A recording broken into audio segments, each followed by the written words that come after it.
श्री गौ माता की, रजरानी की, रसरानी की, राधा रानी की, सब संतन की, सब भक्तन की, सब विप्रन की जय जय श्री राम। नमः पार्वती पतये हर हर महादेव। श्री राधा गिरधर लाल की जय। परम मंगल में परात्पर अखिलेश्वर अकारण करुणा वरुणालय भक्तवांछा कल्पतरु तड़िद्वित विनिंदित पीतांबरधारी प्राणधन श्री राधा गिरधर लाल जी की परम कृपा से भारत से यहां ऑस्ट्रेलिया आने का अवसर मिला और आप सब वैष्णवों के बीच कुछ भक्त चरित्र और कुछ हरि चर्चा करने का यह अवसर मिल रहा है। ये हमारा परम सौभाग्य है। हमारे साथ भारत से आए हुए विप्रवृंद गंधर्वजन और आप सभी श्रोता भाई बंधु मातृशक्ति सबको जय श्री कृष्ण, जय सिया राम, जय श्रीमन नारायण, जय जय श्री राधे। बड़ी कृपा ठाकुर जी की। तानपुरा थोड़ा स्वर दे दीजिए। हम आप सब लोग आज द्वितीय दिवस के सत्र में यहाँ मेलबर्न में इस पावन प्रांगण में विराजमान हैं और सबसे बड़ी प्रसन्नता की बात है कि इस प्रांगण का ये सबसे पहला कार्यक्रम है। यहाँ का प्रारंभ ही इस कथा से ही हो रहा है। 2 दिन पहले तक भी मुझे ऐसी समाचार कल ही प्राप्त हुआ कि यहाँ कैसे करें उसकी अनुमति और व्यवस्था भी मुश्किल हो रही थी। मैंने कल कहा था ना, हमारे ठाकुर जी एज पे ले जाकर के हाँ करते हैं। जैसे कोई सिरफिरा प्रेमी प्रियसी के सामने हाथ काटने की बात करे और बोले बताओ प्रेम करती हो कि नहीं। ऐसे हमारे ठाकुर जी हैं। बिल्कुल स्थिति भयावह करने के बाद ठाकुर जी कृपा करते हैं और यही उनका वास्तविक रूप है। अर्जुन से कहते हैं सब लोग बैठ जाओ, व्यवस्थित पहले हो जाओ। आप लोगों को हम 4:30 बजे इसीलिए बुला लेते हैं कि आप 1-8 घंटा में बिल्कुल सब कर लो अपने मन की, ताकि हम आए तब आप बिल्कुल सीधे बैठो। क्योंकि हम बड़े एकाग्र मन होकर के देखो, व्यास का मन जब लगेगा, व्यास का कनेक्शन ठाकुर जी से बनेगा, लीला से बनेगा, तो ही आपका बनवा पाएगा। बीच में उठते हैं, चिल्लाते हैं, बोलते हैं, कुछ करते हैं, अरे पानी पीते हैं, उवासी लेते हैं, तो भी मन ऐसा हो जाता है। 2-4 लोग झोंके भी ले लेते हैं। आप में से तो कोई नहीं ले रहा था। ईको वीको मत करो भैया, थोड़ा गूंज कम कर दीजिए। पीछे आवाज दे रहे हैं, पीछे आवाज आ रही है, नहीं आ रही? ये मना किसने किया? आवाज आ रही है ना सबको? हाँ ठीक है, बस गूंजे नहीं, थोड़ा कम कर दीजिए। हाँ, क्या निवेदन कर रहा था मैं? क्या बता रहे थे हम? हाँ, तो हमारे ठाकुर जी जो हैं बिल्कुल व्यवस्था डगमगाने लगती है तब हाँ करते हैं। तो आप लोग बड़े व्यवस्थित होकर के बैठिए ताकि मन लगे कथा में। अद्भुत लीला है। कल प्रथम दिन था कथा का, आज द्वितीय दिवस है और कल विश्राम। हम विदेशों में जहां भी कथा होती है वहां 7 दिन का क्रम नहीं करते। पहले किया है एक बार अमेरिका कनाडा में, लेकिन अब नहीं, 3 दिन 4 दिन बस यही। क्योंकि 7 दिन के लिए ना तो आप पे इतना टाइम है और ना हमारे पास इतना टाइम है, इसलिए हम 7 दिन के लिए तभी करेंगे जब बिल्कुल पूर्ण रूपेण सब छुट्टी वाले होंगे, तभी 7 दिन का कोई क्रम मेलबर्न में या सिडनी में कभी बनेगा योग तो बनाएंगे, नहीं तो ये 3 दिन 2 दिन 3 दिन 2 दिन 1 दिन ऐसा ही क्रम रखने का भाव होता है।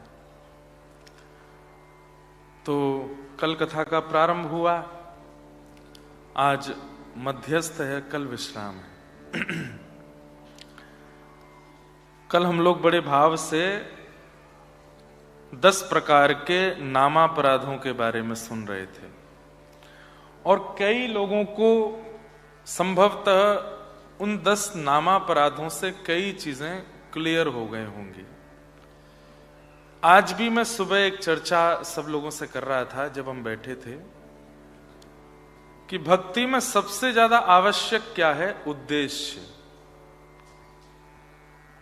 आपका उद्देश्य क्या है? किस कारण से आप कथा में आ रहे हो, किस कारण से आप मंदिर जा रहे हो, किस कारण से आप नाम जप कर रहे हो, किस कारण से आप तिलक स्वरूप धारण करते हो, किस कारण से आप गुरु परंपरा का पालन कर रहे हो। कारण बहुत जरूरी है। और कारण में भी कारण कैसा होना चाहिए? अकारण जैसा कारण। जैसे समृद्धि के लिए, उपलब्धि के लिए, ये सब कारण उचित नहीं है। ये सब स्वार्थ वर्धन करने वाले कारण है। इन कारणों से भक्ति वृंदावन रसोपासक नहीं करते।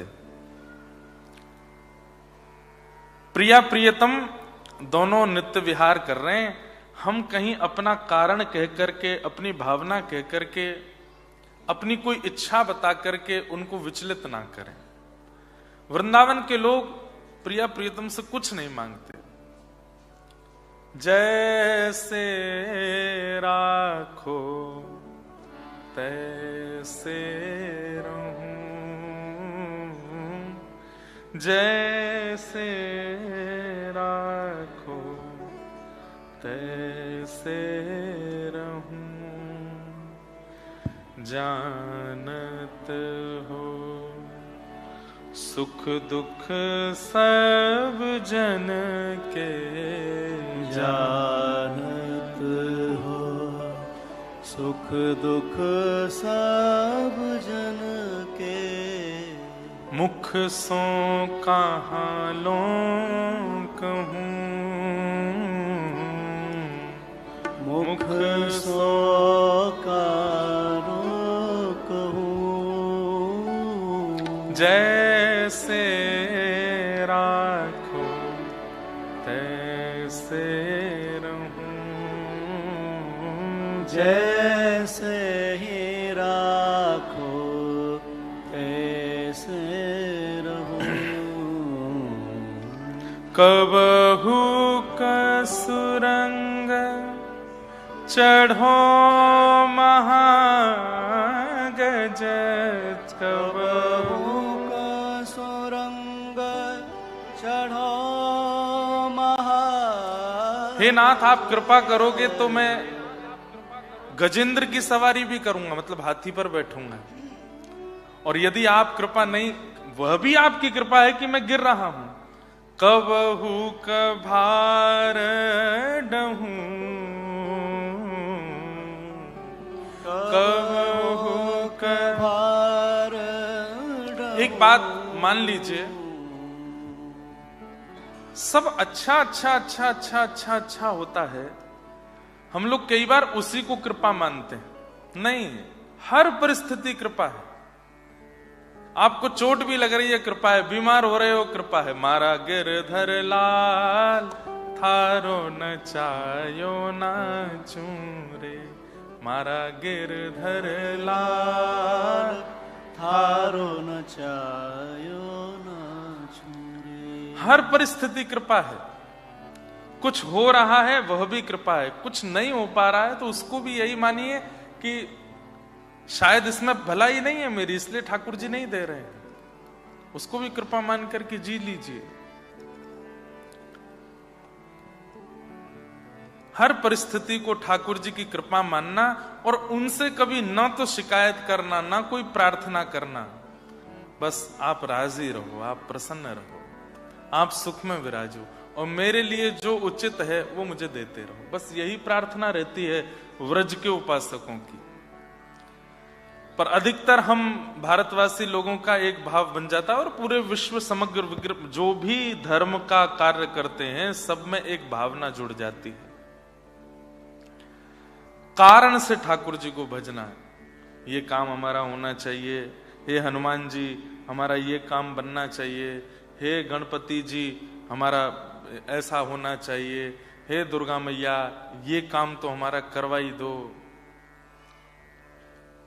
ऐसा नहीं, ठाकुर जी को कारण से भजना व्रज नहीं सिखाता। तो व्रज के उपासक का सबसे पहला नियम है कि वो ठाकुर जी से कभी कुछ नहीं मांगता।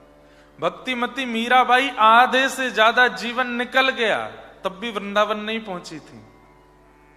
क्यों? कभी कहती नहीं थी कि श्याम सुंदर हमें बुलाओ, जब आप कृपा करेंगे तो वृंदावन पहुंच जाएंगे, जब आप कृपा करेंगे तो हम अपने आप आ जाएंगे। अकारण भक्ति, निष्काम भक्ति, ठाकुर जी से कभी कुछ कहना ही नहीं है। करके देखिए, एक साल का अभी तक आप अपने तरीके से रहे हैं, एक साल हमारे कहे से रहो। अगली साल जब तक हम नहीं आते तब तक ठाकुर जी के सामने चाहे जैसी परिस्थिति आ जाए हम कुछ मांगेंगे नहीं। जो मिलेगा, जो चल रहा है सब अच्छा है, जो बनता जाएगा सब स्वीकार करते जाएंगे। ठाकुर जी से कभी निवेदन नहीं करेंगे और प्रार्थना करेंगे कि नाथ सब कृपा है, सब प्रसाद है आपका, जो दोगे सब सहेंगे हम। और जी लीजिए, मीराबाई जितने भी पद हैं मीराबाई के, उन सब पदों में प्रेम है, भाव है, करुणा है, जिद नहीं है। केवल अंतिम पद जो उन्होंने अपने जीवन में गाया, बस उसमें एक जरा सी रिक्वेस्ट जैसी की थी ठाकुर जी से। मीराबाई का अंतिम पद, मेरा मन तो था कि 3 दिन या तो यहां या सिडनी में मीरा चरित्र कहें। अगर अब यहां तो निकल गया, सिडनी में कह देंगे। मेलबर्न वाले कह रहे नहीं नहीं यही सुनाओ। वैसे एक बात बोले, सिडनी से थोड़ी सी हल्की सी ज्यादा शांति वैसे मेलबर्न में, हल्की सी।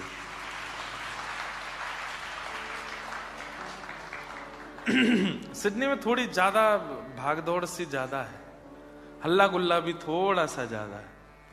मेलबर्न थोड़ा शांत है, यहाँ के लोग थोड़े से हमको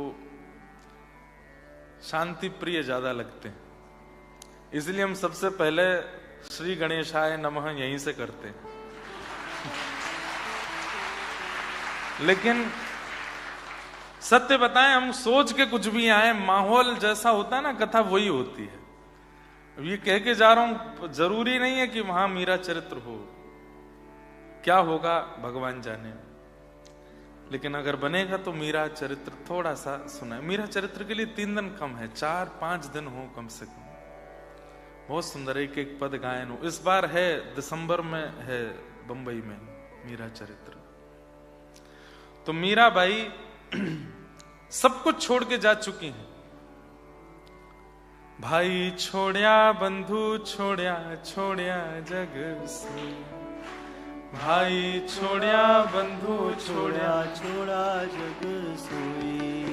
साधुअन संग बैठ बैठ, साधुअन संग बैठ बैठ, साधुअन संग बैठ बैठ, साधुअन संग बैठ बैठ, लोक लाज खोई रे मेरे तो गिरधर गोपाल, मेरे तो गिरधर गोपाल, दूसरो न कोई, दूसरो न कोई, मेरे तो गिरधर गोपाल, दूसरो न कोई,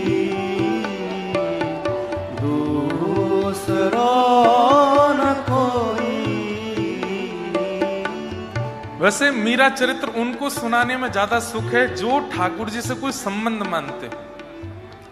एक बात कह दूं, भगवान को जब तक भगवान मानेंगे ना, आपकी एक दूरी बनी रहेगी। एक संबंध स्थापित करो। कौन है आपके? हमारे लाला हैं, हमारे भैया हैं, हमारे सखा हैं। तात मात गुरु सखा सब विधि में तेरो। कोई संबंध ऐसा नहीं है संसार का जो आप ठाकुर जी से नहीं बना सकते। जो संबंध चाहो। एक बालक ठाकुर जी को जीजा जी बोलता है, क्यों? राधा रानी मेरी बहन है, शिलाल जी मेरे कौन है? पहुना है, मेरे जीजा जी। संबंध मानो, और संबंध मानने वालों के लिए उस संबंध का निर्वहन कैसे करना चाहिए, उनको मीरा चरित्र सुनना चाहिए। पूरी दुनिया इधर उधर हो गई, लेकिन बाईसा हम बार बार मीराबाई नहीं बोलते, बाईसा बोलते हैं। बाईसा ठाकुर जी को प्रियतम ही मानती रही अंतिम श्वास तक। तो बाईसा पूरा जीवन काल उनका निकल गया, ब्याह भी हो गया, माता पिता के दबाव में आकर के ब्याह भी कर लिया। जिनसे ब्याह किया उनके भी प्राण चले गए, विधवा हो गई। ससुराल में सब लोग विपरीत थे, केवल पति और ससुर अनुकूल थे। पति भी चले गए, ससुर जी भी चले गए, सब चले गए। कोई नहीं था मीराबाई के पास, अकेली गोपाल जी के साथ रहती थी। और उस स्थिति में स्थिति बहुत ज्यादा बिगड़ गई। विष पिलाने का प्रयास किया, मीराबाई नहीं मरी तो विष का शेष अंश उसको पिलाया जिसने विष बनाया था, तो वो मर गया। तब मीराबाई ने सोचा अब नहीं रहूंगी, क्योंकि मुझ तक कष्ट नहीं, सबको मिल रहा है। तो वो छोड़ करके वापस मायके चली गई, फिर मायके छोड़ के वृंदावन चली गई, वृंदावन छोड़ के द्वारिका चली गई। अब थक गई है मीराबाई और कुछ नहीं मांगा जीवन में, अवस्था भी हो गई थी। उस समय बाईसा द्वारिकाधीश के सामने जाकर के अपने जीवन का अंतिम पद गाती। साजन जो जानो सुध लीजे, साजन जो जानो सुध लीजे। हे साजन जो जानो सुध लीजे, साजन जो जानो सुध लीजे। साजन जो जानो सुध लीजे, साजन जो जानो सुध लीजे।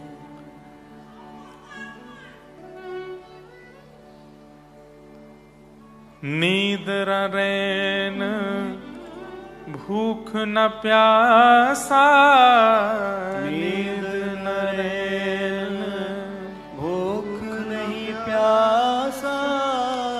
मिल बिछुरन मत दीजे, मिल बिछड़न मत दीजे।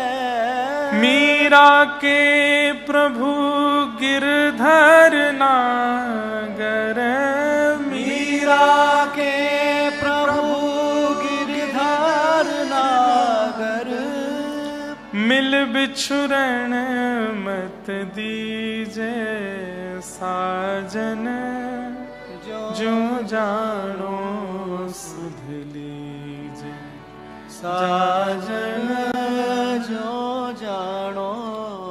अपने पूरे जीवन काल के अंत में आकर के मीराबाई ने एक छोटी सी प्रार्थना की है, कभी जिद नहीं की ठाकुर जी से। क्या कहती हैं? जैसे भी आप चाहो मेरी अब सुध लीजिए, मैं थक गई हूं। घर छोड़ा, विवाह करके गई, विवाह में जिससे विवाह किया वो भी पधार गए। ससुराल के लोगों ने बहुत प्रताड़ना की, वहां से मायके आ गई, मायके से भी सब चले गए, वृंदावन आ गई, वृंदावन से द्वारिका आ गई। अब मुझे वापस इस संसार में नहीं जाना, अब नाथ थक गई हूं मैं, अब मुझ पर कृपा करो। और अपने जीवन के अंतिम काल में जब प्रार्थना की है, ठाकुर जी के सामने करुण क्रंदन किया मीराबाई ने, तब दुल्हा बनकर के ठाकुर जी श्री द्वारिकाधीश पधारे और सब देखते रह गए। सबके बीच से मीराबाई को लेकर के ठाकुर जी अंतर ध्यान हो गए। जब सबने देखा तो मीराबाई गर्भगृह में प्रवेश की थी, एक दिव्य तेज प्रकट हुआ, एक प्रकाश हुआ, और उसके बाद अचानक से मीराबाई अंतर ध्यान हो गई। तो पुजारी जी ने देखा कि बाईसा का जो साड़ी का छोड़ था वो ठाकुर जी के भीतर प्रविष्ट हो रहा था, थोड़ा सा बचा, उसको पकड़ने का प्रयास किया, लेकिन बाईसा सशरीर ठाकुर जी में विलीन हो गए।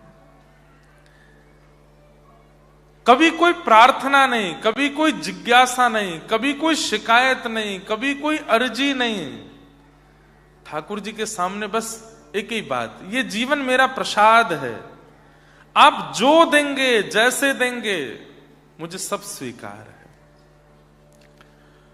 अर्जुन से भगवान ने कहा कि महाभारत युद्ध में मुझसे क्या उम्मीद रखते हो? तो अर्जुन कहता है कि बस आप आज्ञा करना, आप कहोगे सीधे हाथ पे तो मैं वहीं देखूंगा, आप कहोगे उल्टे हाथ पे तो मैं वहीं देखूंगा, आप कहोगे बैठ जाओ तो बैठ जाऊंगा, आप कहोगे खाओ तो खाऊंगा, आप कहोगे पियो तो पीऊंगा, आपकी आज्ञा मानूंगा। करिष्ये वचनम तव। भगवान बोले सच में आज्ञा मानोगे? बोले हाँ। चलो, महाभारत युद्ध प्रारंभ हुआ। जैसे युद्ध के बीच में पहुंचे, चारों तरफ सेना घेर करके अर्जुन को खड़ी है। ठाकुर जी परीक्षा बहुत जल्दी लेते हैं। जैसे ही आपने ये बात कही ना कि नाथ अब जीवन में मैं आपसे कभी कोई प्रार्थना नहीं करूंगा, मुझे जो दोगे मुझे स्वीकार है, उसी क्षण से ही आपकी परीक्षा शुरू हो जाएगी। अच्छा, जो दूंगा सब स्वीकार है? बोले हाँ। तो कैसे करेंगे ठाकुर जी? ऐसे जैसे अर्जुन के साथ किया। अर्जुन को ले गए, बीच युद्ध में खड़ा कर दिया रथ, चारों तरफ से सेना खड़ी है बाण लेकर के, और उसी समय ठाकुर जी कहते हैं अर्जुन तेरा रथ आगे नहीं बढ़ रहा है। बोले क्यों? घोड़े प्यासे हैं। बोले अब क्या करूं? बोले इनको पानी पिलाना पड़ेगा। बोले वो कैसे पिएंगे? बोले नीचे उतरो रथ से, धनुष बाण निकालो, पृथ्वी में गड्ढा करो, जल का स्रोत प्रकट करो, और जल का स्रोत निकाल करके जल व्यवस्थित करके इनको पिलाओ, और पिला करके दोबारा रथ में लगा दो। अर्जुन बोला आप ये बात सीरियसली बोल रहे हो? नाथ आनंद मत लीजिए मुझसे, रात में आनंद ले लीजिएगा, थोड़ा मजाक आदि सब बाद में करते हैं, ये क्या युद्ध मैदान के बीच में क्या कह रहे हो? भगवान बोले तो फिर क्यों बड़ी बड़ी बातें कर रहा था कि करिष्ये वचनम तव, जो कहोगे सो करूंगा। आप सच में ही आज्ञा दे रहे हैं मुझे? बोले हाँ। क्या करना है दोबारा बताना? बोले नीचे उतरो, धनुष पे बाण लगाओ, पृथ्वी में गड्ढा करो, और गड्ढा करके जल निकालो। अब जल कोई ऐसे तो निकल नहीं जाएगा कि खोद दिया जल आ गया, 10 फीट पे, 15 फीट पे, 20 फीट पे जहां पानी होगा तब निकलेगा। उस पानी को निकाल के घोड़ों को पिलाओ, पिला करके दोबारा रथ में लगा के बैठ जाओ। अर्जुन बोले ये सब छन्नी बना देंगे मुझको, इन सबका एक ही केंद्र बिंदु है मैं। ठाकुर जी बोले तो फिर द्वारिका से यहां ला करके मेरा समय बर्बाद क्यों किया, जब मेरी बात ही नहीं माननी है तो। अर्जुन उसी क्षण स्तब्ध हो गए, कूद पड़े रथ से, और 1 बाण, 2 बाण, 3 बाण पृथ्वी में गड्ढा करके जल का स्रोत प्रकट किया, घोड़ों को खोल करके जलपान कराया, पुनः घोड़ों को लगा दिया। कितनी देर लगी होगी? 1.5-2 घंटे तो लग गए होंगे, लेकिन 1 बाण भी नहीं था जो अर्जुन को स्पर्श कर पाया। घोड़ों को बांधते समय अर्जुन ने सोचा इन पांडवों ने मुझसे कुछ कहा क्यों, ये कौरवों ने मुझे मारा क्यों नहीं? अर्जुन ने जब कौरवों की ओर देखा तो सब खड़े थे और सब धनुष बाण लेकर के अर्जुन को ही केंद्र बिंदु बना के खड़े थे। बोले चलाते क्यों नहीं है, क्या बात है? जैसे अपने रथ के ऊपर देखा तो श्याम सुंदर जो हाथ में चाबुक लेकर के बैठे थे, त्रिभंग ललित श्याम सुंदर ऐसे मदन मोहन बन के खड़े हो गए हैं। इतना सुंदर रूप उन्होंने धारण कर लिया कि कौरव भूल गए कि हमको अर्जुन को मारना है। सब ठाकुर जी को देखने में व्यस्त हो गए। कोई उनके नेत्र देख रहा था, कोई नासिका देख रहा था, कोई गाल देख रहा था, कोई केश देख रहा था। सब ठाकुर जी के रूप को देख रहे थे, भूल गए कि हमको अर्जुन को मारना है। जैसे ही अर्जुन ने भगवान की ओर देखा, ठाकुर जी बोले इशारा करके, दौड़ के बैठ, क्या देख रहा है?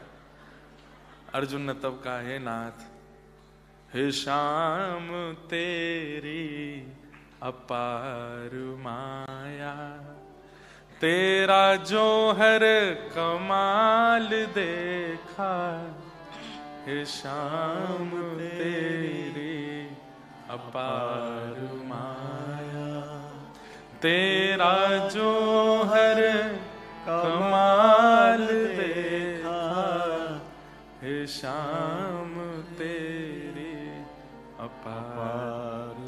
एक देखो, कई लोग कहते हैं भगवान कृष्ण की वाणी का डिकोड करना है, भगवत गीता के श्लोकों को डिकोड करना है, भक्ति को डिकोड करना है। ये सब कोड वर्ड्स हैं, इनको डिकोड कभी नहीं कर पाओगे। जीवन में कभी इनके रहस्य को आप पहचान नहीं सकते कि कृष्ण कब कहां क्या करते हैं। आप तो केवल चरणों में प्रणाम करके कहो, नाथ मैं आपका हूं, अब चाहे जैसे मेरे साथ करो, मुझे सब स्वीकार है। आपको भयभीत करने के लिए, आपको थोड़ा आनंद दिलाने के लिए कभी कभी बहुत भयंकर परिस्थिति प्रकट कर देंगे, लेकिन घबराना नहीं, इनके चरण छोड़ना नहीं, इनका हाथ छोड़ना नहीं, पकड़ के रखना। एक तरफ दलदल है, एक तरफ सूखा रास्ता है। अगर कृष्ण का हाथ पकड़ा होगा ना, तो दलदल में से लेके जाएंगे आपको, चलो इसमें बहुत बढ़िया रास्ता है, इस पर चलो। जैसे ही आप कूदोगे सो यहां तक धस जाओगे, एक श्याम सुंदर ये कहां गिर दिया, तब ठाकुर जी को मजा आ रहा है, चलो। परिस्थिति जैसी भी आ जाए, बस एक चीज याद रखना, इनको छोड़ना नहीं, इनके प्रति कभी अविश्वास लाना नहीं, इन पर कभी संशय करना नहीं। पहले तो मैं केवल कथा करता था, लेकिन मैं अब आप बीती बोल सकता हूं कि इन पर कभी संशय करना नहीं। ये जो सोचते हैं, जो करते हैं, कभी कभी घबराहट जैसी तो होती है, लेकिन ये निकाल ले जाते हैं, हर परिस्थिति से बचा लेते हैं। और इसी को व्रज की परंपरा की भक्ति का एक स्वरूप कहते हैं। आप ठाकुर जी से कुछ ना मांगो, राजी रहो, हमारे व्रज का एक पद है, राजी रहो, आप दोनों बस राजी रहो, प्रसन्न रहो। संसारी व्यक्ति में और भक्त में अंतर क्या है? संसारी व्यक्ति अपनी प्रसन्नता की कामना ठाकुर जी से करता है, और वृंदावन चंचरीक भक्त ठाकुर जी को प्रसन्न करने की भावना रखता है। मेरे रोने से जो तुमको आए हंसी, तुम्हें रो रो के तुमको, अब हमको कष्ट देने में सुख मिल रहा, ठीक है कष्ट दे लो, आप प्रसन्न रहो, आप राजी रहो। हमारे पंडित श्री गया प्रसाद जी महाराज, गिरिराज जी कितने लोग गए आप में से? गोवर्धन, बस इतने लोग ही गए। अच्छा, वृंदावन कितने लोग गए हैं? गलत बात, हमारी बात सुनो। वृंदावन जाइए तो लौटते समय गिरिराज जी को प्रणाम करके आइए, गोवर्धन की परिक्रमा करके आइए, बिना गिरिराज जी को प्रणाम कर। सोचिए, स्वयं बाल कृष्ण प्रभु जिनको प्रणाम करते हैं वो श्री गोवर्धन नाथ है, उनको प्रणाम किए बगैर वापस नहीं आना। अगली बार जब वृंदावन जाएंगे तो एक परिक्रमा लगाइए, गिरते पड़ते रोते रिक्शा में बैठ के जैसे लगे लगाओ, गिरिराज जी को प्रणाम करके आओ। तो गिरिराज जी में श्री गया प्रसाद जी महाराज की समाधि, पंडित श्री गया प्रसाद जी, मैंने दर्शन नहीं किया उनका। 94 में भगवत प्राप्ति हुई उनको, हमारा जन्म 96 में हुआ, तो दर्शन नहीं हुआ, लेकिन उनकी लीलाएं और उनकी बातें हमने बहुत सुनी। वे सदा अपने शिष्यों से कहते थे कि हम सब ठाकुर जी के खिलौना हैं, खेलवे वारो, खिलौना के कभी ऊपर बैठ जाए, खिलौना को कभी ऊपर बैठा ले, खिलौना को कभी जल में डाल दे, खिलौना को कभी मिट्टी में डाल दे, खिलौना की कभी गाल गर्दन मरोड़ दे, खिलौना को कभी तोड़ दे। खेलने वाले की पूर्ण आसर तू रहता है खिलौना, तुम जैसे चाहो मेरे साथ खेलो। बच्चे को खिलौना दे दो, कभी फेंक देगा, कभी खेलेगा, कभी गले से लगा के सोएगा, कभी उसको भोजन कराएगा, कभी श्रृंगार करेगा, कभी पढ़ाएगा, कभी मारेगा। हम सब खिलौना है, ठाकुर जी हमसे खेल रहे हैं। बस याद रहे, ठाकुर जी से एक ही बात कहते रहना, क्या कि संसार में नए खिलौने आते हैं तो बालक पुराने खिलौने को छोड़ देता है। हे नाथ, आप ऐसा मत करना, अंतिम श्वास तक मैं ही आपका खिलौना रहूं और आप मुझसे खेलते रहना, जैसे चाहो वैसे। ये ऑस्ट्रेलिया आपको भेज के ठाकुर जी खेल ही रहे हैं आपके साथ। जब भारत में थे तो क्या लगता था, वहां जाके सब ठीक हो जाएगा, डॉलर आएंगे, घर बन जाएगा, बच्चे इंग्लिश बोलने लगे, फ्लुएंट इंग्लिश में बात किया करेंगे, mom make some breakfast for me, I want to marry this girl. कितना ख्वाब बनाए थे, ऑस्ट्रेलिया जाएंगे सब बढ़िया रहेगा, बड़ी बड़ी गाड़ियों में घुमा करेंगे, वहां अंग्रेजों से बढ़िया फटी जींस पहन के हम भी रहेंगे, रात में पार्टी डिनर विनर करने जाया करेंगे, और जब लौट के कभी कभी बीच में भारत आया करेंगे तो सबको अभिमान में कहा करेंगे, कहां रहते हैं, मेलबर्न। हमारे एक भैया बोल रहे मेलबर्न, जो मेल को जला दे, मेलबर्न। मैंने कहा नहीं, मेलबर्न, र जो है वो साइलेंट बोलो। तो लेकिन हुआ क्या यहां आके, इससे बढ़िया तो भारत में ही थे। एक हफ्ता काम नहीं करो तो टेंशन हो जाती है, बिल कैसे भरेंगे, मॉर्गेज कैसे पूर्ण होगा, गाड़ी की किस्त कैसे जाएगी, घर के सामान। और भारत में 1.5 महीना तान दुपट्टा पड़े रहो, कोई टेंशन नहीं है, तब भी पराठा मिलने वाला है। 1.5 महीना बाद भी आपकी घर की पत्नी या माता जी कहेंगे, बढ़िया गर्म पराठे बनाए हैं, खा लो। यहां तो चिंता हो जाती है, कैसे करें। तो आपको ऐसा लगा था कि यहां आके सब बढ़िया होगा, पर यहां करके जब सब सेटलमेंट करने लगे, होने लगे, अब 10, 15, 20, 25 साल जिनको हो गए वो तो यही कह रहे हैं कि महाराज जी भारत ही चले जाएं। भारत में थोड़ा भीड़ भाड़ है, थोड़ी सी अव्यवस्था है, लेकिन यहां से तो बढ़िया ही लगता है वहां पर। तो ये खेला है, ठाकुर जी ने खेल किया है आपके साथ में भेज के यहां पर। सूरदास जी महाराज एक बहुत सुंदर पद गाते हैं,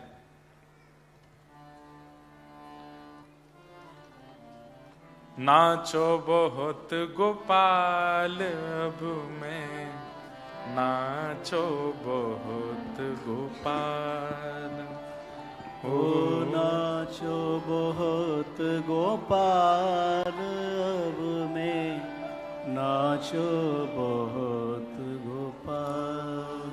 काम क्रोध को पहर चोलना, काम क्रोध को पहर चोलना, कंठ विषय की माल, कंठ विषय की माल। अब मैं नाचो बहुत गोपाल, अब मैं नाचो बहुत गोपाल, अब मैं नाचो बहुत गोपाल, अब मैं नाचो बहुत गोपाल। बहुत नाच लिए नाथ संसार में, अब बस अपने चरण में रखो और कुछ नहीं चाहिए। तो ये वृंदावन रस भक्ति है। इसका प्रथम सूत्र क्या है? सबसे पहला सूत्र वृंदावन रस भक्ति का ठाकुर जी से संबंध। दूसरा सूत्र विश्वास, ठाकुर जी से भरोसा कभी टूटे ना, चाहे जैसी परिस्थिति आ जाए। और तीसरा समर्पण, पूर्ण समर्पित हो जाओ। और चौथा, कभी कुछ मत कहो, जो हो रहा है जो होगा सब बढ़िया होगा।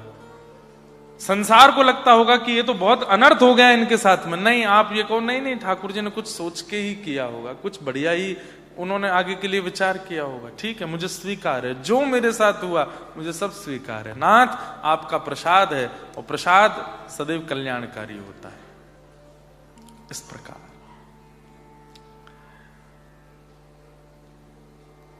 भागवत जी में भगवत भक्तों के कुछ लक्षण बताए हैं।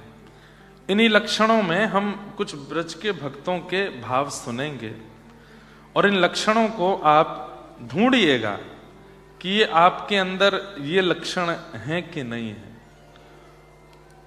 सबसे पहला, उत्तम भक्त उत्तम क्वालिटी का कौन सा? हम आपको बिजनेस तो सिखाने आए नहीं हैं, डॉलर कैसे और ज्यादा कमाए जाएं ये सब व्यास मंच से नहीं बताना चाहिए। कई जगह भारत में व्यासपीठ पर भी ऐसी ऐसी बातें बताते हैं, घर के व्यापार की वृद्धि कैसे हो। अरे ठीक है, वो तो आप सब लोग कर ही लोगे संसार में। भक्ति में वर्धन कैसे हो और कितनी प्रकार की भक्ति होती है, क्या क्या उनमें ध्यान रखने वाली बातें होती हैं, कितनी कैटेगरीज होती हैं, हम कौन सी कैटेगरी में हैं, ये ध्यान से सुनो। उत्तम, सबसे उत्तम भक्त का लक्षण क्या है? सर्वभूतेषु यः पश्येत्, श्रीमद् भागवत जी में, सर्वभूतेषु यः पश्येत् भगवद्भावमात्मनः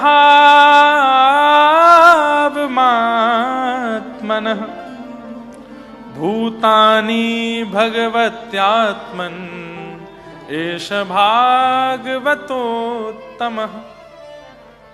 सब लोग इधर देखो, ध्यान से सुनो। उत्तम भक्त का लक्षण क्या है? कह तो मैं दूंगा, लेकिन आप लोग कहोगे महाराज जी प्रैक्टिकल बात नहीं है ये। जो सब में हरि को देखे वो उत्तम है। हमारे वृंदावन के एक रसिक हुए श्री हरिराम व्यास जी, जिनका एक प्रसिद्ध पद लगभग सबको याद होगा, किशोरी तेरे चरणन की रज पाऊं, बैठी रहूं कुंजन के कोने, श्याम राधिका गाऊं। हरिराम व्यास जी का एक स्वभाव था कि वो सब में हरि को देखते। जैसे कोई व्यक्ति अगर थोड़ा हत्ता तगड़ा है, थोड़ा मोटा है और पेट वेट बाहर निकला हुआ है और थोड़ा गाल वाल भी चब्बी हैं, खूब जो है भारी भरकम शरीर है, दुनिया के लोग क्या कहें, देखो पृथ्वी पर बाहर घूम रहा है। पर हरिराम व्यास जी कहते, वाह जय हो, ऐसे लग रहे हैं कि साक्षात गजानन महाराज, गजेंद्र श्री गणपति जी पधारे हैं, लंबोदर महाराज की जय हो। उस भाव से प्रणाम करते। कभी देखते कि कोई बहुत क्रोधी व्यक्ति घूम रहा है, सबको डांटता फटकारता हुआ घूम रहा है, सब लोग कहते अरे बड़ा क्रोधी है। हरिराम व्यास जी कहते परशुराम जी हैं, क्रोधी नहीं है, परशुराम जी। कभी देखते बड़े सौम्य, चुप रहते हैं, कुछ बोलते नहीं, सब में हाँ जी हाँ जी हाँ जी, ऐसे स्वभाव वाला व्यक्ति। अरे ये तो मर्यादा पुरुषोत्तम राम जी हैं, प्रणाम करो भैया। सब में ठाकुर जी का गुण देख लेते थे। कोई बहुत नटखट चप्पल लेन वाला, कभी इधर कभी उधर, कभी इधर कभी उधर, उसको देख के अच्छा ये तो बालकृष्ण प्रभु हैं हमारे, एक रस एक स्थिर नहीं रहते। हरिराम व्यास जी सब में हरि दर्शन करते। कम से कम ऐसी दृष्टि बन जाए हमारी। हम लोग क्या करते हैं, सब में दोष देखते हैं, तुम में ये क्वालिटी है, तुम में ये कमी है। सब में दोष देखने की दृष्टि की जगह सब में ठाकुर जी का लक्षण देखने लग जाएं। ये तो वैसे ठाकुर जी हैं, इनका स्वभाव तो ऐसा है।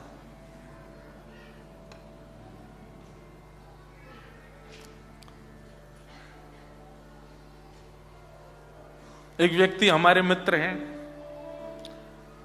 बोले महाराज जी जिसके बाल नहीं हो उसको क्या देखें, उसमें क्या देखें? मैंने कहा वामन भगवान है, अभी अभी जनेऊ करा के आए हैं बस एक शिखा रखने की देरी है तो वो भी हो जाएगा। ऐसा कोई स्वरूप है ही नहीं जो हम लोगों में हो, ठाकुर जी वे स्वरूप के ना हो। आजकल दाढ़ी मूछ भी रखते हैं, फैशन है, सब लोग रखते हैं। देखो खाटू श्याम भगवान दाढ़ी मूछ रखते हैं, उनके भी, ठाकुर जी के भी दाढ़ी है, ठाकुर जी के भी मूछ है। सर्वभूतेषु यह पश्येत भगवत भाव मात्मना, सब में भगवत भाव रखो। लेकिन ये संभव नहीं है, मैं जानता हूं ये संभव नहीं है। तो फिर क्या करें? सब में ठाकुर जी को नहीं देख सकते, तो कम से कम किसी में अवगुण मत देखो, किसी में दोष मत देखो। गुण देखने का प्रयास करो। नामाचार्य श्री हरिदास ठाकुर, ध्यान से सुनिए, एक मुस्लिम परिवार में जन्मे, लेकिन ठाकुर जी ने उनको पकड़ लिया और इतना हरिनाम गाते, इतना भगवान नाम गाते कि एक दिन जिस क्षेत्र में वे थे बंगाल में, वहां के राजा ने, वो भी मुस्लिम थे, उसने अपने सब म्लेच्छ सेना को भेज दिया। बोले कि ये जो काफिरों के भगवान का नाम गाता है, इसके हाथ पैर बांध करके, हाथों में हथकड़ियां, पैरों में बेड़ियां बांध के पूरे नगर में दौड़ा दौड़ा करके कोड़ों से मारो, ताकि कल को कोई भी हमारे यहां का बालक काफिरों के भगवान का नाम गाने में घबरावे। ये चीज देखनी है। वही गुण देखते देखते देखते देखते देखते देखते एक दिन आपका ऐसा स्वभाव बन जाएगा। और ये बात मैं बोल रहा हूं, इसका मतलब मैं नहीं करता, ऐसा नहीं। मैं बहुत प्रयास करता हूं कि मैं किसी में अवगुण ना देखूं। हमारी निंदा करने वाले लोगों की बातें भी जब मेरे सामने आती हैं कि आपके बारे में ऐसे बोल रहे थे, हम कहते कोई बात नहीं, उसमें भी एक गुण देखो, उसकी कोई अच्छाई तो होगी। और ये भागवत जी की कृपा है कि ऐसे गुण बन पाते हैं। सब में गुण देखो, किसी में दोष नहीं। उत्तम व्यक्ति का लक्षण है, वो सब में अच्छाइयां देखता है। और धीरे धीरे अच्छाइयां देखते देखते देखते देखते दृष्टि में एक क्वालिटी आ जाएगी कि जहां देखेगा उधर श्याम सुंदर दिख जाएंगे। कई ऐसे मेरे मित्र हैं वृंदावन के, उनको कहीं ना कहीं ठाकुर जी दिखते हैं, वो फोटोज भी खींचते हैं। कोई वृक्ष देखेंगे, उसमें आकृति दिख जाएगी, सामान्य को नहीं दिखी, उनको दिख जाएगी। बादल देखेंगे, बादल में आकृति दिख जाएगी। पत्थर देखेंगे, पत्थर में आकृति दिख जाएगी। ये कपड़ों में सरवट आ जाती है, हम लोगों को लगेगा उनको वहां भी ठाकुर जी की आकृति दिख जाती है। व्यक्ति विशेष में ठाकुर जी का भाव दिखने लगता है। गुण देखने से भगवत दर्शन की प्रारंभिक सीढ़ी प्रारंभ हो जाती है। उत्तम नहीं बन सकते तो मध्यम बनने का प्रयास करो। मध्यम क्या? मध्यम कौन? ईश्वरे तदधीनेषु बालशेषु द्विषस्तु च प्रेम मैत्री कृपापेक्षा यह करोति समध्यम। मध्यम भक्त कौन है? ध्यान से सुनो। वैसे ये मेलबर्न वाला सेशन इतना बढ़िया लग रहा है हमको। आपको कागज पेन लेके बैठना चाहिए, लिखने वाला, ये क्वालिटीज हैं, ये सब निर्माण करना चाहिए। पर अच्छा, आप लोगों की मेधावी बुद्धि है, याद कर लोगे ना जल्दी हैं? कल एग्जाम ले लें आप सबका। 2 दिन में क्या सुना है हमने। वैसे ही कल मंडे है, एग्जाम की बात सुन के और कम लोग आएंगे।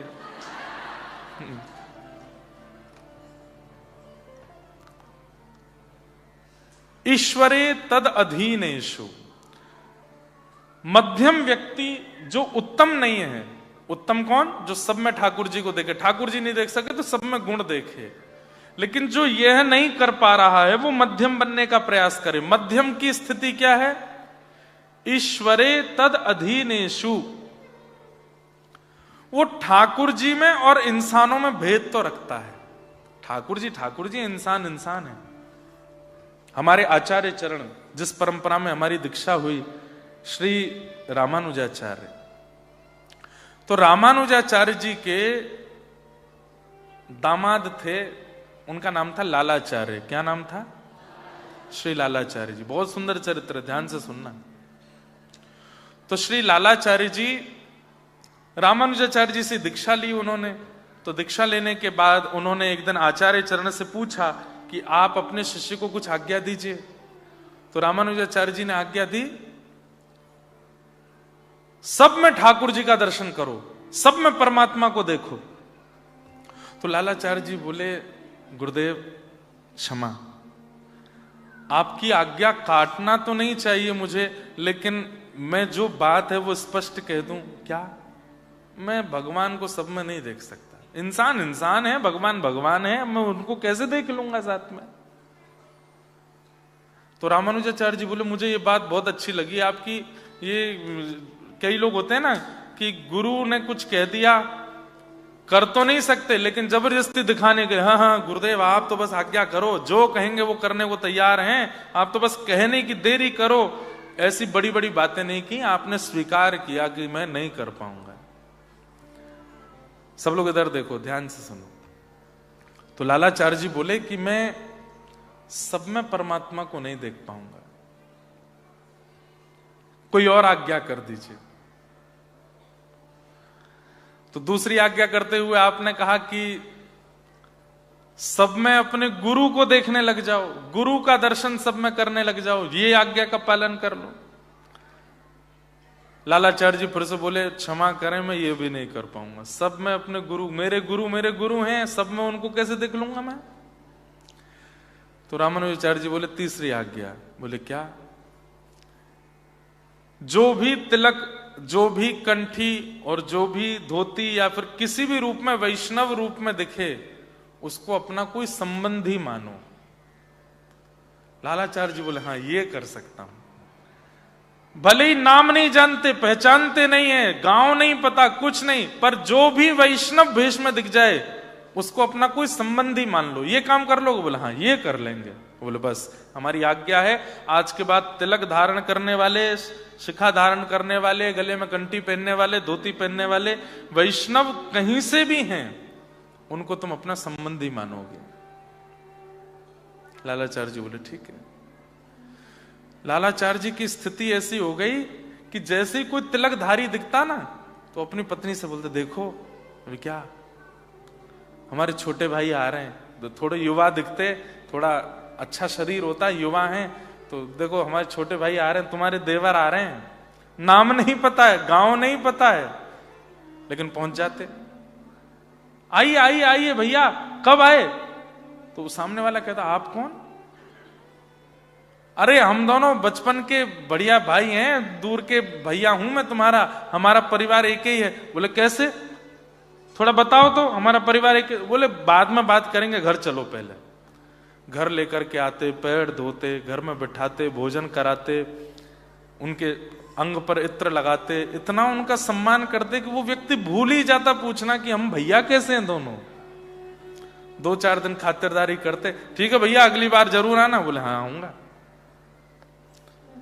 कोई वयोवृद्ध दिखते, तिलक गले में कंठी पहने दिखाई देते, पत्नी से कहते देखो घूंघट कर लो। बोले क्यों?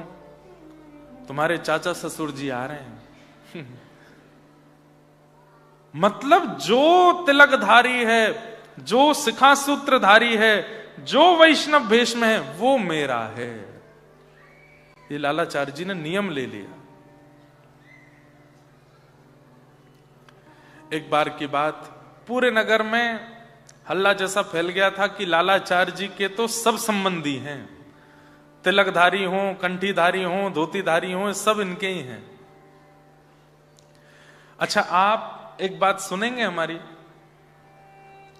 आज भी संसार में ऐसे लोग हैं, पर वो तिलकधारियों को संबंधी नहीं बनाते, वो धोती वालों को, कंठी माला वालों को नहीं बनाते, दाम वालों से संबंध बना लेते हैं।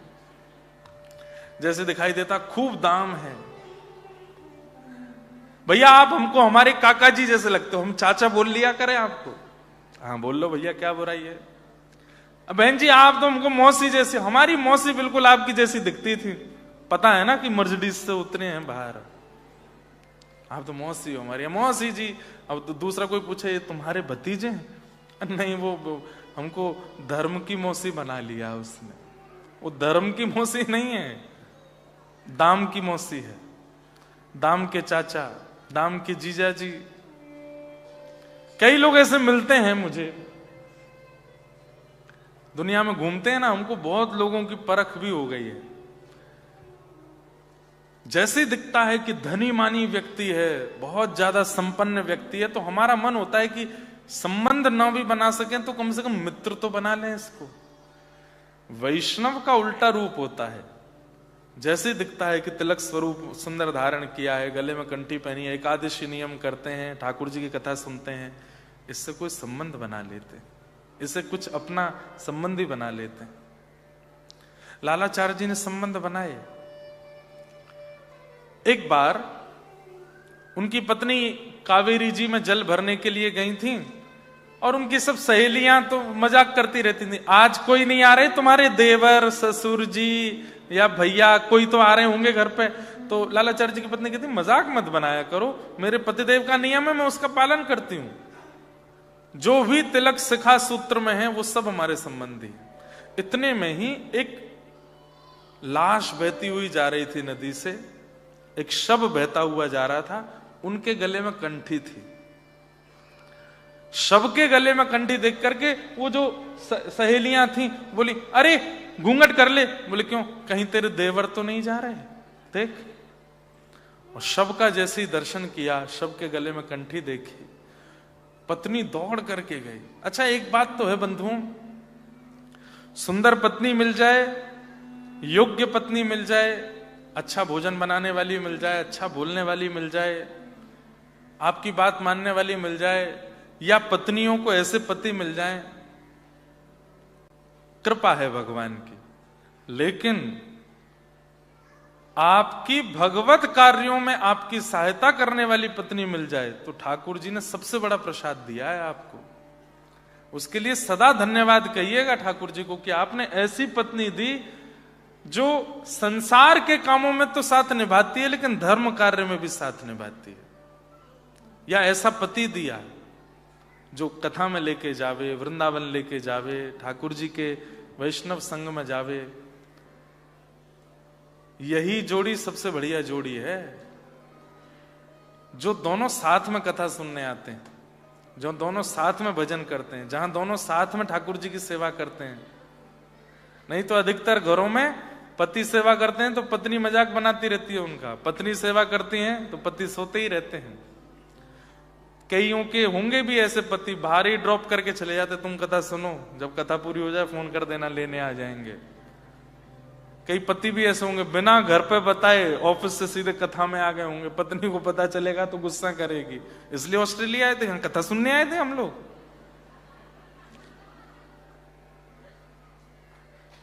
लेकिन दोनों वैष्णव हैं तो ये बहुत बड़ी कृपा है ठाकुर जी की, बहुत बड़ी कृपा है।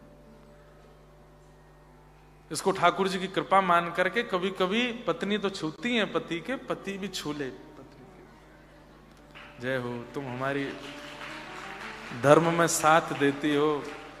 अगर बगल में बैठी हो तो छू लो, दूर बैठी हो तो कथा के बाद छू लेना। ये हंसने वाली बात क्या है? हम किसको प्रणाम करते हैं, हम वंदन किसको करते हैं?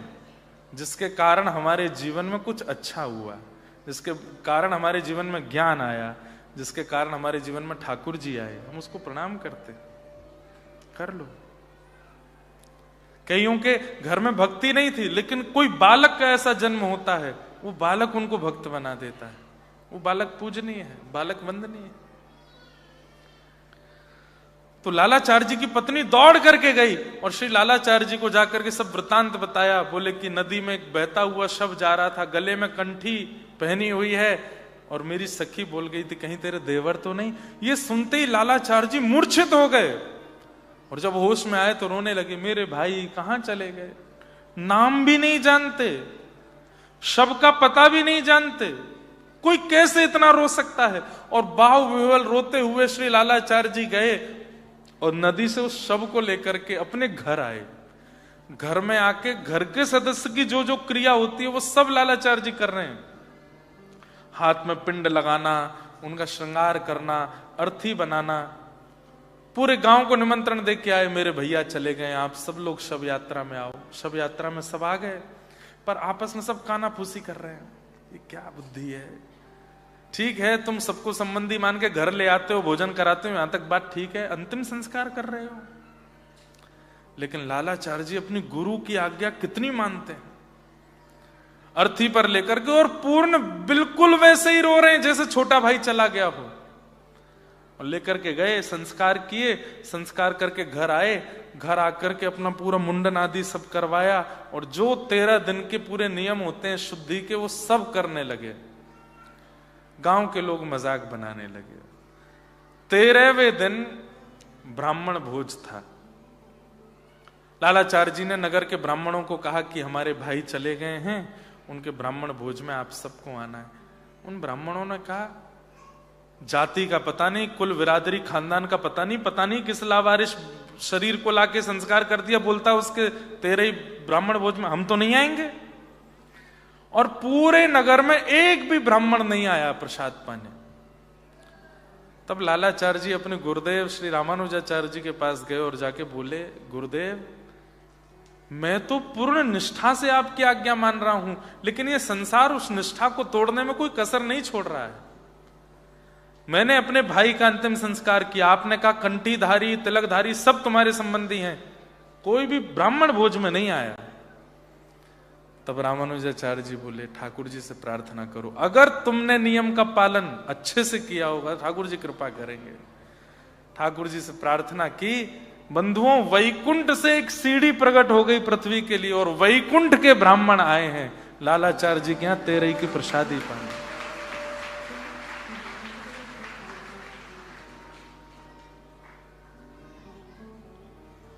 कैसे कैसे आचार्य हुए इस संसार में, कैसे कैसे भक्त हुए। हम लोग कहीं स्टैंड करते हैं इनके आगे? केवल काउंटर को गिना देते हैं, 5000 नाम किए महाराज जी, 2 लाख नाम करते हैं महाराज जी। कुछ नहीं होना है इससे। आपका व्यवहार विचार यदि पवित्र नहीं है, कितना भी नाम कर लीजिए कोई फर्क नहीं पड़ने वाला है। विचारों में, विकारों में, बुद्धि में, स्वभाव में परिवर्तन आना चाहिए। ऐसा ईश्वरे तदधीनेषु बालशेषु द्विषस्तु च प्रेम मैत्री कृपापेक्ष य करोति समध्यम। ईश्वर में प्रेम करे और ईश्वर के अधीन जितने भी भक्त हैं उनसे मित्रता करे, और जो ठाकुर जी से दूर रहते हैं, कथाओं से दूर रहते हैं, मंदिरों से दूर रहते हैं, नाम से दूर रहते हैं, उनसे स्वयं दूरी बना ले। ये मध्यम व्यक्ति का लक्षण है। ठाकुर जी से प्रीति करे, ठाकुर जी के भक्तों से मित्रता करे और ठाकुर जी से दूरी बनाने वालों से स्वयं दूरी बना ले। तजोरे मन हरि विमुखन को संग जाके संग कुमति उपजत है, पड़त भजन में भंग तजोरे मन हरि विमुखन को संग। तजोरे मन हरि विमुखन को संग। उपेक्षा करो उन लोगों की जो ठाकुर जी से दूर करने वाले हैं या दूर रहते।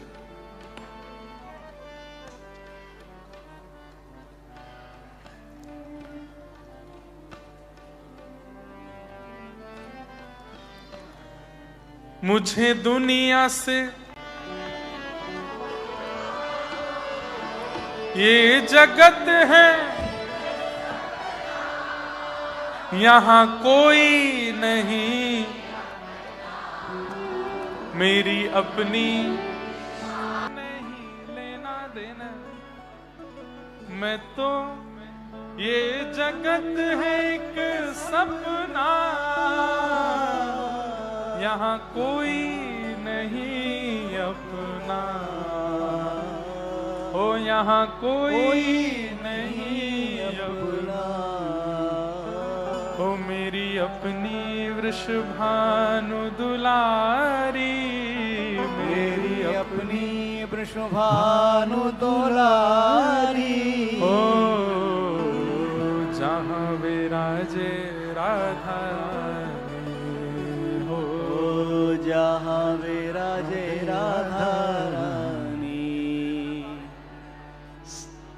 ईश्वरे तदधीनेषु बालशेषु द्विषस्त्विच प्रेम मैत्री कृपापेक्षाय करोति समध्यम। एक बात तो है कि सब लोग बैठ जाओ, आप लोग, कि परम प्रेम लक्षणा भक्ति चित्त में प्रकट होने के बाद में बहुत बड़ा फ्रेंड सर्कल नहीं बना पाओगे। और यहां बैठे कई लोग इस बात का अनुभव भी करते होंगे कि जब से कथाएं सुननी शुरू कर दी, जब से ठाकुर जी का नाम करना शुरू किया, तब से मित्रता और क्या परिवार के संबंध आदि सब धीरे धीरे घट रहे हैं। अच्छी बात है, घटना ही चाहिए। जितना कम सामान रहेगा उतना सफर आसान रहेगा। ये जिंदगी के सफर में जितने ज्यादा लोगों से संबंध बनाओगे उतनी परेशानी है।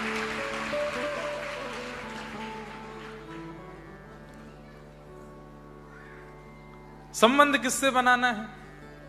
हरिजनों से। अच्छा, जरूरी नहीं है कि आप ऑस्ट्रेलिया में रहते हैं तो कोई हरिजन मिले उसी को ही अपना मानो।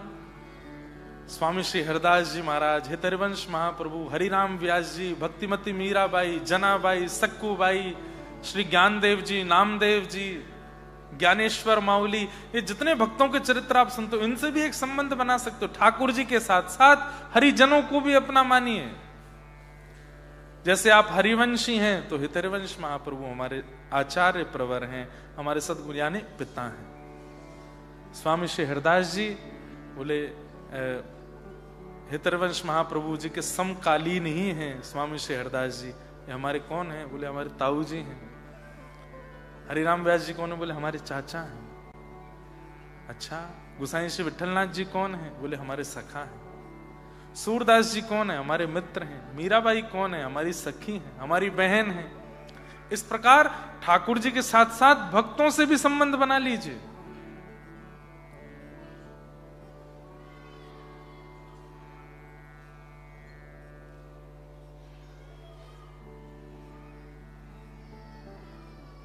हमारे ब्रज में एक पद गाते हैं, हरि हम कब होंगे ब्रजवासी, हरि हम कब होंगे ब्रजवासी, कब मिले हैं वह सखी सहेली, कब मिले हैं वह सखी सहेली, हरिवंशी हरिदासी, हरिवंशी हरिदासी, हरि हम कब होंगे ब्रजवासी, हरि हम कब होंगे ब्रजवासी, हरि हम कब होंगे ब्रजवासी, हरि हम कब होंगे ब्रजवासी। कब मिली है वह सखी सहेली हरिवंशी हरिदासी। भगवान के जितने भक्तों के चरित्र आप सुनते हैं उनसे भी एक संबंध बना लीजिए। संसार से क्या बनाना संबंध? सबके चित्र अपने घर में रखो। जैसे आप मंदिर, अभी मैं कई लोगों के घर जाता हूं, सबके घर में ठाकुर जी हैं। जहां जहां वो धामों में जाते हैं, जगन्नाथ जी का चित्र भी लाए हैं, द्वारिकाधीश का चित्र भी लाए हैं, बद्री विशाल भगवान का चित्र भी होता है। दक्षिण में कहीं गए तो वहां के चित्र भी, ठीक है, बहुत है। अब एक सेक्शन बनाइए घर में, मंदिर का ही एक दीवार का सेक्शन ऐसा बनाइए, उस बोर्ड पर केवल भक्तों के चित्र। जिन जिन भक्तों की आप कथा सुनते हैं और उनसे इंस्पायर होते हैं, उनका चित्र वहां लगा लीजिए। और जब कभी भी जप करना है ना, ठाकुर जी की ओर दृष्टि करके नहीं, ठाकुर जी को तो प्रणाम करो, सेवा करो, आरती करो, भोग धरो, भोग के बाद पर्दा कर दो, ठाकुर जी का भोग 20, 25, 30 मिनट जितनी देर रहे उतनी देर फिर भक्तों की तरफ मुख करके उनसे प्रार्थना करो, आप कृपा करो। आप सब हमारे संबंधी आप ही हैं। ये जो इंस्टाग्राम पे अपने जितने दोस्त बनाए, व्हाट्सएप पे जितने दोस्त बनाए, फेसबुक पे जितने दोस्त बनाए, वो सब तो भक्ति में आने के बाद छोड़ देंगे आपको। अब इनको मित्र बनाइए, इनको सखा बनाओ। उस बोर्ड का नाम रख दो जैसे फेसबुक है, ऐसे भक्त बुक। उसमें सारे भक्तों के चित्र इकट्ठे करना प्रारंभ करो। और जब जब आपके घर पर कोई आवे पूछे कौन, तो बोले समय हो तो पूछना, नहीं तो नहीं। क्यों? बोले फिर मैं एक एक का चरित्र सुनाऊंगा ना। किसका सुनना है? सुनो, बताओ। हम कथा में सुनाते ही हैं, और भी सब रसिक जन सुनाते हैं। कोई कहे इनके बारे में बताओ, बोले बैठो सुनाते हैं। इनका एक पद सुनाते हैं, इनके बारे में तुमको बताते हैं। अब संसार के मित्रों को, संसार के लोगों से धीरे धीरे संबंध खत्म रखिए, ठीक है, व्यवहार मात्र करिए, ज्यादा उन लोगों के समीप रहने की आवश्यकता नहीं है। कब मिले हैं वह सखी सहेली, कब मिले हैं वह सखी सहेली, हरिवंशी हरिदासी, हरिवंशी हरिदासी, हरि हम कब होंगे ब्रजवासी, हरि हम कब होंगे ब्रजवासी। ठाकुर नंद किशोर हमारे, ठाकुर नंद किशोर हमारे, ठकुरानी राधासी, ठकुरानी राधासी, हरि हम कब होंगे ब्रजवासी, हरि हम कब होंगे ब्रजवासी। वंशी वट की शीतल छैया, वंशी वट की शीतल शैया, शुभग नदी यमुना सी, सुभग नदी यमुना सी, जाकी वैभव करत लाल सा, जाकी वैभव करत लाल सा, करमीत कमलासी, करमीत कमलासी, हरि हम कब होंगे ब्रजवासी, हरि हम कब होंगे ब्रजवासी। ये भी हरिराम व्यास जी का पद है। इतनी आस व्यास की पुजबऊ, इतनी आस व्यास की पुजबहु, वृंदा विपिन विलासी, वृंदा विपिन विलासी, हरि हम कब होंगे ब्रजवासी, हरि हम कब होंगे ब्रजवासी। तो जो साधन कल बताए, जो साधन आज बताए, ये यदि कर लिए जाएं, आप तन से रहेंगे ऑस्ट्रेलिया में, पर मन में व्रज बस जाएगा। और आप इस बात को अन्यथा मत समझिए। ये बात बिल्कुल सटीक है, बिल्कुल स्पष्ट है कि व्रज को माहौल चाहिए, व्रज वहीं प्रकट हो जाता है। कई लोग वृंदावन जाते हैं और लौट के आते, पूछो कैसा लगा, क्या बताएं, बहुत भीड़ थी, बहुत रिक्शा चल रहे थे, बहुत टम टम टिर्रियां चल रही हैं, लोग भीड़ भीड़ भरी पड़ी है। मतलब वृंदावन जाके भी उनको वृंदावन का अनुभव नहीं हुआ। एक महापुरुष जैसे ही वृंदावन पहुंचे, सीमा में प्रवेश करते ही रुदन करने लगे। बोले क्यों? बोले जहां देख रहा हूं वहीं श्याम सुंदर ठाड़े वंशी बजा रहे, जिधर दृष्टि डाल रहा हूं वहीं प्रिया जी का अनुभव हो रहा है। इसका मतलब क्या है? प्रकट वृंदावन में पहुंच के भी वृंदावन उन्हीं को दिखेगा जो अधिकारी हैं, अनधिकारियों को नहीं दिखता है।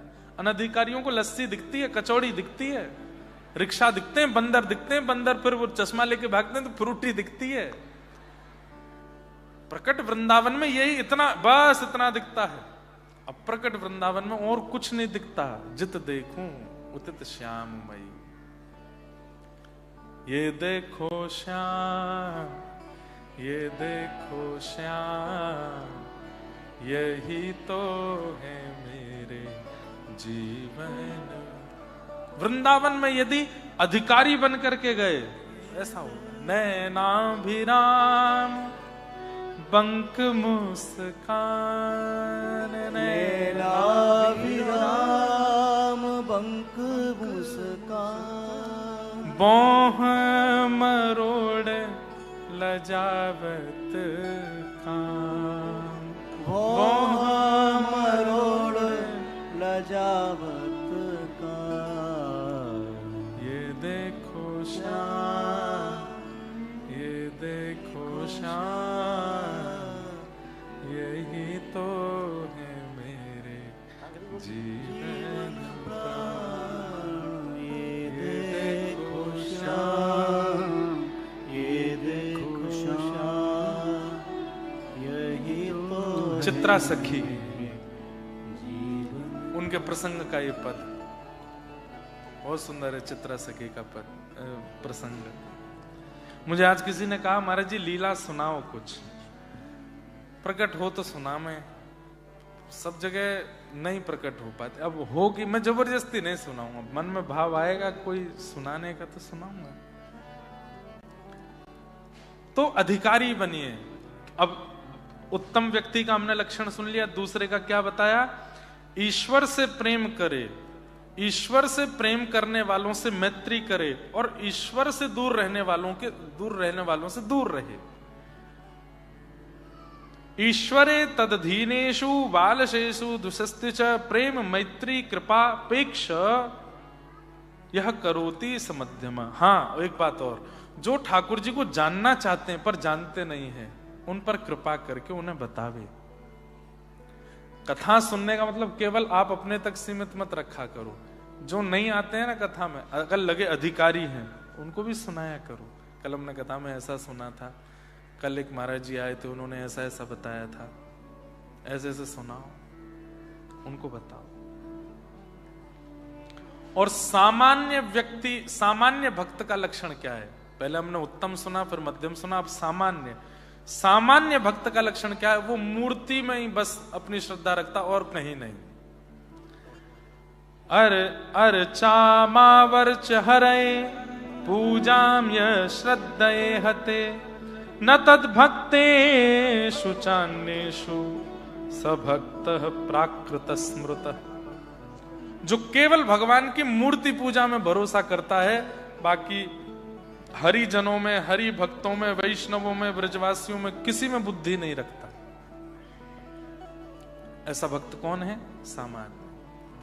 उसको केवल मूर्ति पूजा में ही सुख मिलता है। ये शंकर जी हैं, ये महादेव हैं, ये भगवान हैं, कृष्ण हैं, ये दुर्गा हैं, अम्बा हैं, जगदम्बा, बस। इनके अलावा बाकी सारा संसार, बोले सब ऐसे ही है, बस। इस प्रकार की बुद्धि रखे वो सामान्य। जो केवल भगवान में ही श्रेष्ठ बुद्धि रखता है, बाकी सबको तो ओछा समझता है, वो सामान्य भक्त है। अब यहां उत्तम भक्तों के और भी कई लक्षण बताए। जो उत्तम श्रेष्ठ भक्त, जो ठाकुर जी को प्रिय हैं, उनके और क्या क्या लक्षण हैं? भगवान श्री कपिल देव भी श्रीमद् भागवत में अपने भक्तों के लक्षण बताते हैं। वाग्गदगदा द्रवते यस्य चित्तम रुदत्य भिक्षणम हसति क्वचिच्च विलज्ज उद्गायते नृत्यते च मद्भक्ति युक्तो भुवनम पुनातु। व्रज में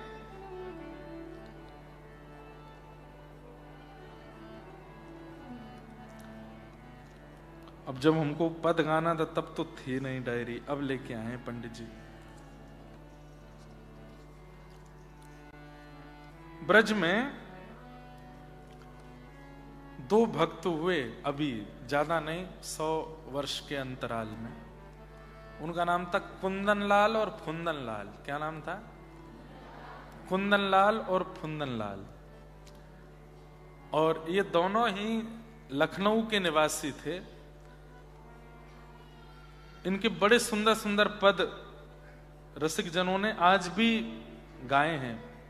वृंदावन में जब आप श्री राधा रमण जी दर्शन करने के लिए जाएंगे तो राधा रमण जी के मंदिर से पूर्व आपको निधिवन मिलेगा, और निधिवन से पहले आपको एक मंदिर मिलेगा जिसको शाहजी का मंदिर कहते हैं।